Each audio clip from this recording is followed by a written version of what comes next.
வணக்கம். ஆகாஷ்வாணி திருச்சிராப்பள்ளி. மாநில செய்திகள் வாசிப்பவர் சுஜாதா கோபிநாதன். தலைப்புச் செய்திகள். நாட்டின் இளையோர் சக்தியின் திறனும் அறிவியல் மற்றும் ஆராய்ச்சியில் அவர்களது ஆர்வமும் ஒலிம்பியாட் வெற்றியில் பிரதிபலிப்பதாக பிரதமர் திரு நரேந்திர மோடி தெரிவித்துள்ளார். தமிழ்நாட்டில் அரசு பள்ளிகளை மேம்படுத்துவது தொடர்பான ஆலோசனைக் கூட்டம் முதலமைச்சர் திரு விஜய் தலைமையில் சென்னையில் இன்று நடைபெற்றது. பொறியியல் படிப்பு மாணாக்கர் சேர்க்கைக்கான இணையதள கலந்தாய்வு இன்று தொடங்கியது. தமிழக விவசாயிகளுக்கு சம்பா தொகுப்பாக ஏக்கருக்கு 10,000 ரூபாய் வழங்க வேண்டும் என பாமக தலைவர் டாக்டர் அன்புமணி வலியுறுத்தியுள்ளார்.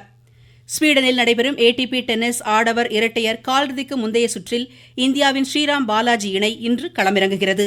இனி விரிவான செய்திகள். நாட்டின் இளையோர் சக்தியின் திறனும் அறிவியல் மற்றும் ஆராய்ச்சியில் அவர்களது ஆர்வமும் அர்ப்பணிப்பும் ஒலிம்பியாட் வெற்றியில் பிரதிபலிப்பதாக பிரதமர் திரு நரேந்திர மோடி கூறியுள்ளார். கொலம்பியாவில் நடைபெற்ற 56வது சர்வதேச இயற்பியல் ஒலிம்பியாட் போட்டிகளில் 5 இந்திய மாணாக்கர் தங்கப்பதக்கங்களை வென்று சாதனை படைத்துள்ளதற்கு பிரதமர் தமது சமூக வலைதள பதிவில் பாராட்டுக்களை தெரிவித்துள்ளார். இந்தியாவின் பொருளாதார ஒத்துழைப்பை ஐரோப்பாவுடன் வலுப்படுத்தும் வகையில் மத்திய வர்த்தக தொழில்துறை அமைச்சர் Thiru Piyush Goyal Spain, Belgium, Finland நாடுகளுக்கு இன்று அரசுமுறை பயணம் மேற்கொள்கிறார். முதற்கட்டமாக ஸ்பெயின் செல்லும் அவர் அந்நாட்டு தலைமை செயல் அதிகாரிகள் பங்கேற்கும் முதலீடு மற்றும் வர்த்தகம் தொடர்பான வட்டமேஜை கூட்டத்தில் கலந்து கொள்கிறார். நீர் மேலாண்மையில் நாடு தன்னிறைவு பெற ஒருங்கிணைந்த முயற்சிகளின் அவசியத்தை மத்திய பஞ்சாயத் ராஜ் அமைச்சக செயலர் திரு விவேக் பரத்வாஜ் வலியுறுத்தியுள்ளார்.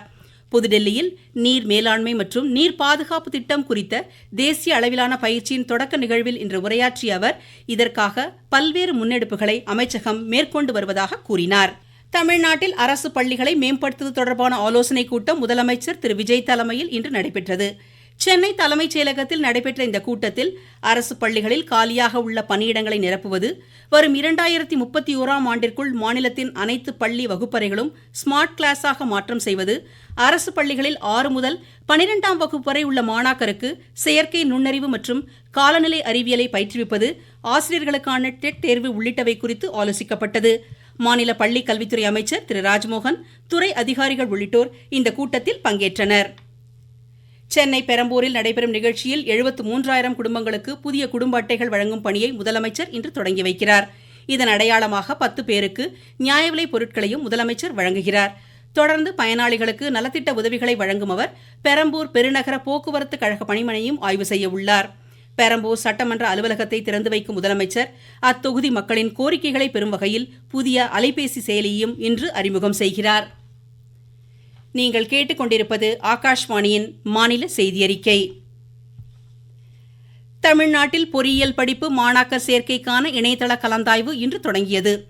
அரசு பள்ளி மாணாக்கருக்கான 7.5% இடஒதுக்கீடு மற்றும் விளையாட்டு வீரர்கள், மாற்றுத்திறனாளிகள் உள்ளிட்ட சிறப்பு பிரிவினருக்கான கலந்தாய்வு இன்றும் நாளையும் நடைபெறுகிறது. மாணாக்கர் தங்களுக்கு விருப்பமான கல்லூரி மற்றும் பாடப்பிரிவை தேர்வு செய்யலாம் என்றும் இதற்கான ஒதுக்கீட்டு ஆணை நாளை மறுநாள் வெளியிடப்படும் என்றும் அறிவிக்கப்பட்டுள்ளது. பொது பிரிவினருக்கான கலந்தாய்வு வரும் 20ஆம் தேதி தொடங்குகிறது.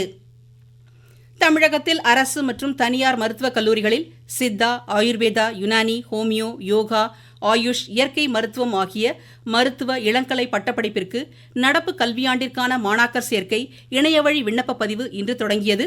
வரும் 31ஆம் தேதி வரை இணையதளம் வாயிலாக மாணாக்கர் இதற்கு விண்ணப்பிக்கலாம். டெல்டா விவசாயிகளை காக்க தமிழக அரசு சிறப்பு திட்டத்தை வகுக்க வேண்டும் என்று பாமக தலைவர் டாக்டர் அன்புமணி வலியுறுத்தியுள்ளார். காவிரி நீர் கிடைக்காததால் சம்பா சாகுபடி பாதிக்கப்பட்டுள்ளதாக குறிப்பிட்டுள்ள அவர் மத்திய அரசிற்கு அழுத்தம் கொடுத்து கர்நாடகத்தில் உள்ள அணைகளிலிருந்து காவிரியில் தண்ணீர் திறக்க தமிழக அரசு நடவடிக்கை எடுக்க கேட்டுக்கொண்டார். விவசாயிகளுக்கு சம்பா தொகுப்பாக ஏக்கருக்கு 10,000 ரூபாய் வழங்கி அதன் மூலம் பாசன தேவைகளை சமாளித்து சம்பா சாகுபடியை உறுதி செய்ய வேண்டும் எனவும் கூறினார். சாகித்ய அகாடமி விருது பெற்ற மூத்த எழுத்தாளர் பூமணி உடல்நலக்குலைவால் காலமானார். அன்னாருக்கு வயது 79. கரிசில்மண் மக்களின் வாழ்வியல், சமூக உறவுகள், உழைப்பாளர்களின் வாழ்க்கை உள்ளிட்டவற்றை தனது படைப்புகளில் பதிவு செய்தவர்.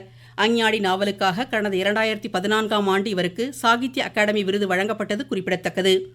அன்னாரது மறைவு தமிழ் இலக்கிய உலகிற்கு ஈடு செய்ய முடியாத பேரிழப்பாகும் என்று முதலமைச்சர் திரு விஜய் தெரிவித்துள்ளார். தமது ஆழ்ந்த இரங்கலை தெரிவித்துக் கொண்டுள்ள முதலமைச்சர் இலக்கியத்துறையில் அன்னாரின் பங்களிப்பை போற்றி அஞ்சலி செலுத்தும் வகையில் அவரது உடலுக்கு அரசு மரியாதை வழங்கப்படும் என்று அறிவித்துள்ளார். வியட்நாமில் படகு கவிழ்ந்து விபத்துக்குள்ளானதில் உயிரிழந்த 15 இந்திய சுற்றுலா பயணிகளின் உடல்கள் இன்று விமானம் மூலம் இந்தியா கொண்டுவரப்பட உள்ளதாக வியட்நாமில் உள்ள இந்திய தூதரகம் தெரிவித்துள்ளது. மும்பை விமான நிலையத்திற்கு இன்றிரவு கொண்டுவரப்படும் உடல்கள் அந்தந்த மாநில அரசுகளின் ஒத்துழைப்புடன் சொந்த ஊர்களுக்கு அனுப்பி வைக்கப்பட உள்ளது. இதனிடையே வியட்நாம் படகு விபத்தில் மீட்கப்பட்ட 16 இந்தியர்கள் இன்று பத்திரமாக தாயகம் அழைத்து வரப்பட்டனர். காஞ்சிபுரம் மாவட்டத்தில் ஆட்சித்தலைவர் திருமதி ஸ்னேகா தலைமையில் இன்று நடைபெற்ற மக்கள் குறைதீர் நாள் கூட்டத்தில் மாற்றுத்திறனாளிகள் நலத்துறை சார்பில் 10 பேருக்கு காதொலி கருவிகளும் 8 பேருக்கு இருசக்கர வாகனங்களையும் ஆட்சித்தலைவர் வழங்கினார். கள்ளக்குறிச்சி மாவட்டத்தில் தமிழ் வளர்ச்சித்துறை சார்பில் பள்ளி மாணாக்கருக்கான கட்டுரை மற்றும் பேச்சுப் போட்டிகள் வரும் 15ஆம் தேதி தியாகதுர்கம் அரசு ஆண்கள் மேல்நிலைப் பள்ளியில் நடைபெறும் என்று ஆட்சித்தலைவர் திருமதி பத்மஜா கூறியுள்ளார். திருப்பூர் மாவட்டத்தில் தமிழ்நாடு அரசு பணியாளர் தேர்வாணையத்தின் குரூப் 2, 2A தேர்வுகளுக்கான இலவச பயிற்சி வகுப்புகள் உடுமலை நகராட்சி நடுநிலைப் பள்ளியில் வரும் 20ஆம் தேதி தொடங்க உள்ளது. இதில் கலந்து கொள்ள விருப்பம் உள்ளவர்கள் மாவட்ட வேலைவாய்ப்பு அலுவலகத்தில் பதிவு செய்து கொள்ளுமாறு ஆட்சித்தலைவர் திரு மணீஷ் அறிவுறுத்தியுள்ளார். செங்கல்பட்டு மாவட்டத்தில் உலக மக்கள் தொகை தினத்தையொட்டி விழிப்புணர்வு பேரணியை ஆட்சித்தலைவர் திரு வீரப்பன் இன்று துவக்கி வைத்தார். 100க்கும் மேற்பட்ட மருத்துவக் கல்லூரி செவிலியர்கள் பங்கேற்ற இப்பேரணியில் பெண் கல்வி ஊக்குவிப்பு, பாலின சமத்துவம் உள்ளிட்டவை தொடர்பான உறுதிமொழியும் ஏற்கப்பட்டது. நாமக்கல் மண்டலத்தில் முட்டை பண்ணை கொள்முதல் விலை தொடர்ந்து அதிகரித்து வருவதாக எமது செய்தியாளர் தெரிவிக்கிறார். நாமக்கல் மண்டலத்தில் முட்டை ஒன்றின் பண்ணை கொள்முதல் விலை தொடர்ந்து அதிகரித்து வருகிறது. முட்டை உற்பத்தியில் முதலிடத்தில் உள்ள இந்த மண்டலத்தில் 1100க்கும் மேற்பட்ட கோழிப்பண்ணைகளிலிருந்து தினந்தோறும் 6 கோடி முட்டைகள் உற்பத்தி செய்யப்படுகின்றன. கடந்த 41 நாட்களில் 95 காசுகள் உயர்ந்து ₹6.65 முட்டை வரலாற்றிலேயே ஒரு மாதத்தில் அதிக அளவிலான விலை உயர்வு காணப்படுகிறது. நாமக்கல்லிலிருந்து எஸ். கண்ணன். நாகை மாவட்டம் திருமருகல், அம்பல், மேலப்போலகம், கொத்தமங்கலம் உள்ளிட்ட பகுதிகளில் விவசாயிகள் இயற்கை உரம் கலந்து நெகிழிப் பைகளில் வெற்றிவேர் நாற்றுகளை வளர்த்து வருகின்றனர். நெல்லுக்கு மாற்றாக வெட்டிவேர் சாகுபடியை தெரிவு செய்துள்ளதால் இந்த பயிருக்கு அரசு மானியம் வழங்க வேண்டும் என விவசாயி கோரிக்கை விடுத்துள்ளார். நாகை மாவட்டம் திருமருகல் வட்டம் சங்கர் விவசாயி பேசுறேன். முப்போகம் நெல் தான் சாகுபடி பண்ணிட்டு இருந்தோம். தண்ணி பற்றாக்குறையினாலையும் மின்சாரம் பற்றாக்குறையினாலையும் மாற்று சாகுபடியா வெட்டிவேர் செஞ்சிட்டு இருக்கேன். இந்த ஒரு பேக்குக்கு ₹165 செலவு ஆயிருக்கு. தண்ணி இதுக்கு ரொம்ப மிச்சங்க. அதனால இது எல்லாரும் செய்யலாங்க. கவர்மெண்ட் மூலமே எங்களுக்கு அரசு மானியம் எல்லாம் கிடைச்சா இன்னும் நான் நிறைய செய்யலாம்னு நினைக்கிறோங்க. புதுடெல்லியில் நடைபெற்ற மாற்றுத்திறனாளிகளுக்கான வீல் சேர் கிரிக்கெட் போட்டியில் தமிழக அணியில் பங்கேற்ற திருவாரூர் மாவட்ட வீரர் அரசு வேலை மற்றும் வீடு வழங்க கோரிக்கை விடுத்துள்ளார். என்னோட பேரு மாதவன், திருவாரூர் மாவட்டத்திலிருந்து பேசுறேன். மாற்றுத்திறனாளிகளுக்கான சக்கர நாற்காலி கிரிக்கெட் விளையாண்டுட்டு இருக்கேன். தமிழ்நாடு இந்த வருஷம் தான் முதல்ல போய் விளையாட நாங்க போனோம். நாங்க கப் அடிச்சதுல எங்களுக்கு பெருமை. அதுல நானும் ஒரு பிளேயரா இருந்ததுல எனக்கு ரொம்ப பெருமை. ஒரு சரியான நிரந்தர வேலை வாய்ப்பு எதுவுமே கிடையாது. ரொம்ப கஷ்டத்துல தான் இருக்கோம். எங்களுக்கு அரசாங்கமா பார்த்து ஏதாச்சும் எனக்கு வேலை வாய்ப்பு கொடுத்தா நல்லா இருக்கும். பழனி அருள்மிகு தண்டாயுதபாணி சுவாமி திருக்கோவில் நிர்வாகத்தின் கீழ் இயங்கும் தங்கும் விடுதி அறைகளை ஆன்லைனில் முன்பதிவு செய்யும் வசதி இன்று முதல் தொடங்கப்பட்டுள்ளதாக எமது செய்தியாளர் கூறுகிறார். பழனி தண்டாயுதபாணி சுவாமி கோயில் தங்கும் விடுதி அறைகளை இன்று முதல் ஆன்லைனில் முன்பதிவு செய்யும் புதிய வசதி தொடங்கப்பட்டுள்ளது. ஏற்கனவே சாமி தரிசனம், ரோப்கார் உள்ளிட்ட சேவைகள் ஆன்லைனில் உள்ள நிலையில் தற்பொழுது தங்கும் அறைகளும் இந்த வரம்பிற்குள் கொண்டுவரப்பட்டுள்ளன. இச்சேவையோடு சேர்த்து விடுதி அறைக்கான புதிய வாடகை பட்டியலையும் கோயில் நிர்வாகம் வெளியிட்டுள்ளது. இதன்படி சாதாரண மற்றும் ஏசி அறைகளின் கட்டணம் சுமார் ₹300 முதல் ₹1500 வரை உயர்த்தப்பட்டுள்ளது. திண்டுக்கல் மாவட்டம் பழனியிலிருந்து ராஜசேகரன், சுப்பிரமணிய பாரதி. கிருஷ்ணகிரி மாவட்ட பார்சல் சர்வீஸ் அலுவலகங்களில் துணை காவல் கண்காணிப்பாளர் தலைமையில் மோப்பநாய் மூலம் சரக்கு மூட்டைகள் சோதனை செய்யப்பட்டன. போதைப் பொருட்கள் நடமாட்டத்தை முழுமையாக கட்டுப்படுத்தும் நோக்கில் இதுபோன்ற சோதனைகள் தொடர்ந்து நடைபெறும் என்று காவல்துறை தெரிவித்துள்ளது. கள்ளக்குறிச்சி மாவட்டம் சங்கராபுரம் அருகே சரக்கு வாகனத்தில் கடத்த முயன்ற 3 டன் ரேஷன் அரிசியை காவல்துறையினர் பறிமுதல் செய்தனர். வளிமண்டல அடுக்குகளில் மேற்கு திசை காற்று நிலவுவதால் இன்று முதல் 3 நாட்களுக்கு மேற்கு தொடர்ச்சி மலை மாவட்டங்களின் ஒரு சில இடங்களில் மழைக்கு வாய்ப்புள்ளதாக சென்னை வானிலை ஆய்வு மையம் தெரிவித்துள்ளது.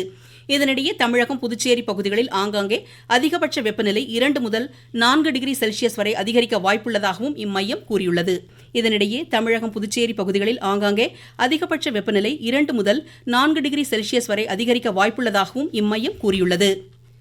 ஸ்வீடனில் நடைபெறும் ATP டென்னிஸ் ஆடவர் இரட்டையர் காலிறுதிக்கு முந்தைய சுற்றில் இந்தியாவின் ஸ்ரீராம் பாலாஜி ஸ்வீடனின் ஆண்ட்ரே இணை அமெரிக்காவின் கிர்கோவ், நெதர்லாந்தின் ஸ்டீவன்ஸ் இணையை இன்று எதிர்கொள்கிறது. இந்திய இங்கிலாந்து அணிகளுக்கு இடையிலான முதலாவது ஒருநாள் சர்வதேச கிரிக்கெட் போட்டி பர்மிங்ஹாமில் நாளை நடைபெறுகிறது. 3 போட்டிகள் கொண்ட இத்தொடரில் 2வது போட்டி வரும் வியாழக்கிழமை கார்டிஃபிலும், 3வது ஒருநாள் கிரிக்கெட் போட்டி வரும் 19ஆம் தேதி லண்டன் லார்ட்ஸிலும் நடைபெறுகின்றன. ஃபிஃபா உலகக்கோப்பை கால்பந்து போட்டியின் அரையிறுதி ஆட்டங்கள் நாளை மறுநாள் தொடங்குகின்றன. முதல் அரையிறுதியில் பிரான்ஸ் ஸ்பெயினை எதிர்கொள்கிறது. மீண்டும் தலைப்புச் செய்திகள். நாட்டின் இளையோர் சக்தியின் திறனும் அறிவியல் மற்றும் ஆராய்ச்சியில் அவர்களது ஆர்வமும் ஒலிம்பியாட் வெற்றியில் பிரதிபலிப்பதாக பிரதமர் திரு நரேந்திர மோடி தெரிவித்துள்ளார். தமிழ்நாட்டில் அரசு பள்ளிகளை மேம்படுத்துவது தொடர்பான ஆலோசனைக் கூட்டம் முதலமைச்சர் திரு விஜய் தலைமையில் சென்னையில் இன்று நடைபெற்றது. பொறியியல் படிப்பு மாணாக்கர் சேர்க்கைக்கான இணையதள கலந்தாய்வு இன்று தொடங்கியது. தமிழக விவசாயிகளுக்கு சம்பா தொகுப்பாக ஏக்கருக்கு 10,000 ரூபாய் வழங்க வேண்டும் என பாமக தலைவர் டாக்டர் அன்புமணி வலியுறுத்தியுள்ளார். ஸ்வீடனில் நடைபெறும் ATP டென்னிஸ் ஆடவர் இரட்டையர் காலிறுதிக்கு முந்தைய சுற்றில் இந்தியாவின் ஸ்ரீராம் பாலாஜி இணை இன்று களமிறங்குகிறது. இத்துடன் இந்த செய்தியறிக்கை முடிவடைந்தது.